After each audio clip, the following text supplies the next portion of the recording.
Hello friends, welcome to மாங்கனி சமையல். இன்னைக்கு நம்ம மாங்கனி சமையல்ல நம்ம எல்லாருக்கும் ரொம்ப ரொம்ப பிடிச்ச ஒரு ஸ்வீட் ரெசிபி பாதுஷா எப்படி பண்றதுன்னு பார்க்கலாம். பாதுஷா செய்யறது ரொம்ப ரொம்ப ஈஸி தாங்க. இதுக்கு சரியான அளவுகளோட கரெக்டான மெத்தடை ஃபாலோ பண்ணி செஞ்சீங்கன்னா நல்லா சாஃப்டா லேயர் லேயரா வருங்க. பேக்கரியில சாப்பிட்றத விட நம்ம வீட்டில் செய்யறது அவ்வளோ சூப்பரா நல்லா பர்ஃபெக்டா இருக்கும். சரி வாங்க இப்போ பாதுஷா எப்படி பண்றதுன்னு பார்க்கலாம்.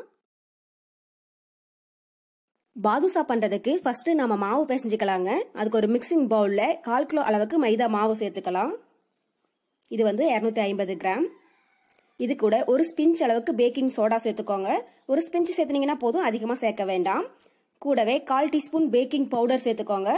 பேக்கிங் பவுடர் இல்லைன்னா 3 டேபிள் ஸ்பூன் அளவுக்கு தயிர் சேர்த்துக்கோங்க. அப்பதான் பாதுஷா நல்லா சாஃப்டா வரும்.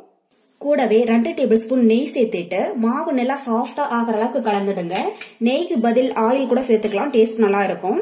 கடைகள்ல எல்லாம் டால்டா போட்டு செய்வாங்கங்க. நம்ம வீட்டுல செய்யறதுனால நெய் இல்லைன்னா ஆயில் சேர்த்துக்கோங்க, டேஸ்ட் ரொம்பவே நல்லா இருக்கும். டால்டா உடம்புக்கு அந்த அளவுக்கு நல்லது கிடையாதுங்க. ஒரு 2 டேபிள் ஸ்பூன் அளவுக்கு மட்டும் நெய் இல்லைன்னா ஆயில் சேர்த்துனீங்கன்னா போதும். ஒரு 5 நிமிஷத்துக்கு இது நல்லா சாஃப்டா ஆகிற அளவுக்கு கலந்துடுங்க. அப்பதான் பாதுஷா உள்ள நல்லா லேயர் லேயரா ரொம்பவே சாஃப்டா நல்லா இருக்கும்.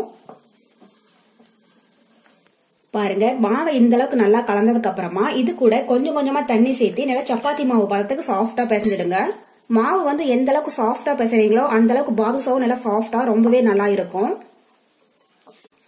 பாருங்க, இப்ப மாவை ஒரு 5 நிமிஷத்துக்கு நல்லா சாஃப்டா பிசைஞ்சாச்சு. மாவு இந்த அளவுக்கு நல்லா சாஃப்டா இருக்கிற மாதிரி பாத்துக்கோங்க. இப்ப ஒரு மூடி போட்டு மூடி வச்சிடலாம். மாவு ஒரு 10 நிமிஷம் நல்லா ஊறட்டும். இந்த டைம்ல நம்ம சர்க்கரை பாகு ரெடி பண்ணி எடுத்துக்கலாம். சர்க்கரை பாகு பண்றதுக்கு ஃபர்ஸ்ட் ஒரு கடாயில 1/2 கிலோ அளவுக்கு சர்க்கரை சேர்த்துக்கோங்க. 1/4 கிலோ மைதா மாவு எடுத்தீங்கன்னா அதுக்கு 1/2 கிலோ அளவுக்கு சர்க்கரை சேர்த்துக்கோங்க. அப்பதான் நமக்கு இனிப்பு கரெக்டா இருக்கும். இப்ப இது கூட 1 கப் அளவுக்கு தண்ணி சேர்த்துடலாம். தண்ணி சேர்த்திட்டு நல்லா கலந்து விட்டுட்டே இருங்க. சர்க்கரை நல்லா கரைஞ்சி பாகு ஒரு கம்பி பதம் வரணும். அந்த அளவுக்கு பாகு ரெடி பண்ணிக்கலாம். பாருங்க, இப்ப சர்க்கரை நல்லா கரைஞ்சு பாகு ஒரு கம்பி பதம் வந்துடுச்சு. குலோப் ஜாமுன் கலம் செய்வோம் இல்லைங்களா, அதுக்கு அடுத்த பதம். கையில எடுத்து தொட்டு பாத்தீங்கன்னா ஒரு ஸ்டிக் வரணுங்க. அந்த பதத்துல ரெடி பண்ணிக்கோங்க. சர்க்கரை பாகை கொஞ்சமா கையில எடுத்து இழுத்து பாத்தீங்கன்னா ஒரு கம்பி வரணுங்க. இதுதான் ஒரு கம்பி பதம். பாகு கரெக்டா ஒரு கம்பி பதம் வர்ற மாதிரி பாத்துக்கோங்க. அதிக நேரம் நமக்கு இருந்துச்சுனாலும் சர்க்கரை பாகு கெட்டியாயிடுங்க. அப்புறம் பாதுஷா உள்ள சேர்த்துனதும் பாதுஷாக்குள்ள சர்க்கரை பாகு சரியா இறங்கிருங்காது. ஸ்வீட்னஸும் கம்மியா தான் இருக்கும். கரெக்டா ஒரு கம்பி பதம் வந்துச்சுன்னா போதுங்க. இப்ப இந்த ஸ்டேஜ்ல நம்ம ஸ்டவ் ஆஃப் பண்ணிடலாம். இப்போ நம்ம மாவு ஒரு 10 நிமிஷம் நல்லா ஊறிடுச்சு. கையில கொஞ்சமா எண்ணெய் தடவிட்டு சின்ன சின்னதா உருண்டை பிடிச்சி எடுத்துக்கோங்க. உருண்டைகள் ரொம்பவே பெருசா பிடிக்க வேண்டாங்க. ஏன்னா அது நம்ம எண்ணெயில போட்டு பொரிக்கிற போது பொரிஞ்சு டபுள் மடங்கா பெருசாகும். அதனால சின்ன சின்னதா உருட்டி எடுத்துக்கோங்க.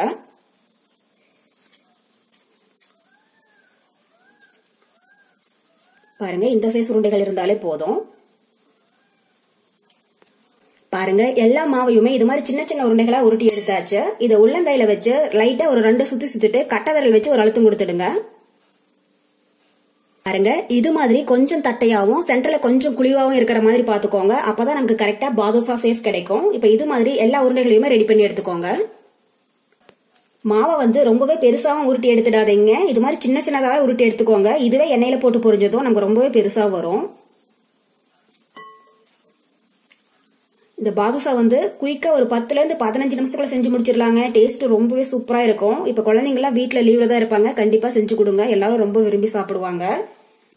பாருங்க, எல்லா உருண்டைகளையுமே இது மாதிரி பாதுஷா ரெடி பண்ணியாச்சு. நமக்கு 1/4 கிலோ மைதா மாவுக்கு 20ல இருந்து 25 பாதுஷா கிடைச்சிருக்குங்க. சின்ன சின்னதா உருண்டை பிடிச்சிங்கன்னா கரெக்டா உங்களுக்கு 25 பாதுஷா அளவுக்கு கிடைக்கும். இப்ப இதை எண்ணெயில போட்டு பொரிச்சு எடுத்துக்கலாம்.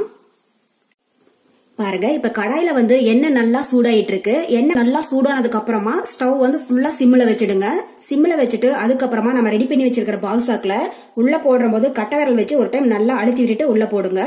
அப்பதான் நமக்கு கரெக்டா பாதுஷா சேஃப் கிடைக்கும். உள்ளேயும் மாவு நல்லா வெந்திருக்கும். பாதுஷா செய்யற போது எப்பயுமே எண்ணெய் நல்லா சூடானதுக்கு அப்புறமா ஸ்டவ் ஃபுல்லா சிம்ல வச்சிடுங்க. அதுக்கப்புறமா பாதுஷா உள்ள சேர்த்துனீங்கன்னா தான் அது நல்லா பொரிஞ்சு மேல வரும். அப்பதான் நமக்கு நல்லா லேயர் லேயரா சாஃப்டாவும் இருக்கும். ஸ்வீட் கடைகள் எல்லாம் சாப்பிட்றீங்களா, அதே மாதிரி டேஸ்ட்ல ரொம்பவே பர்ஃபெக்டா இருக்கும். இப்ப பாருங்க, நல்லா ஒரு சைடு பொரிஞ்சிடுச்சு. அடுத்த சைடு திருப்பி விட்டுறலாம். 2 சைடும் நல்லா பொரிஞ்சு கோல்டன் ப்ரௌனா ஆனதுக்கு அப்புறம் வெளியில எடுத்துடலாம். ஸ்டவ் மீடியம் ஹீட்லயே தாங்க இருக்கணும். அப்பதான் உள்ளேயும் நல்லா சாஃப்டா வெந்து வரும்.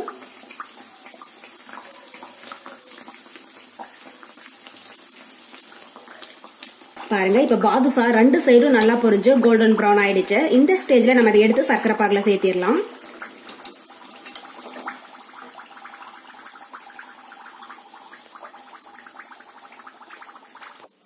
சர்க்கரை பாகு லைட்டா வெதுவெதுப்பா இருக்கிற மாதிரி பாத்துக்கோங்க. ஒருவேளை ஆறி இருந்துச்சுன்னா கூட திரும்பவும் லைட்டா சூடு பண்ணிக்கோங்க. லைட்டா வெதுவெதுப்பா இருக்கிற போது சேர்த்துனீங்கன்னா தான் பாதுஷா வந்து நல்லா சாஃப்டா ஊறி வரும். உள்ளேயும் சர்க்கரை பாகு இறங்கி இருக்கும். இப்ப இது 20 நிமிஷம் சர்க்கரை பாகுலயே நல்லா ஊறட்டுங்க. அதுக்கப்புறமா வெளியில எடுத்துடலாம். இருக்கட்டும். பாருங்க, நம்ம பாதுஷா அரை மணி நேரமா சர்க்கரை பாகுல நல்லா ஊறிடுச்சு. இதை சர்க்கரை பாகுல இருந்து வடிச்சு வெளியில எடுத்துடலாம். கொஞ்சம் கூட சர்க்கரை பாகு இல்லாம வடிச்சு எடுத்துடுங்க. பாருங்க, அவ்வளவுதான். நம்ம பாதுஷா நல்லா சாஃப்டா ரொம்பவே சூப்பரா ரெடி ஆயிடுச்சு. நான் சொன்ன டிப்ஸை ஃபாலோ பண்ணி நான் செஞ்ச மெத்தட்ல நீங்க செஞ்சு பார்த்துட்டு எப்படி இருக்குன்னு கமெண்ட் பாக்ஸ்ல சொல்லுங்க. என்னுடைய இந்த ரெசிபி வீடியோ உங்களுக்கு பிடிச்சிருந்தா மறக்காம மாங்கனி சமையலுக்கு சப்ஸ்கிரைப் பண்ணுங்க. நன்றி.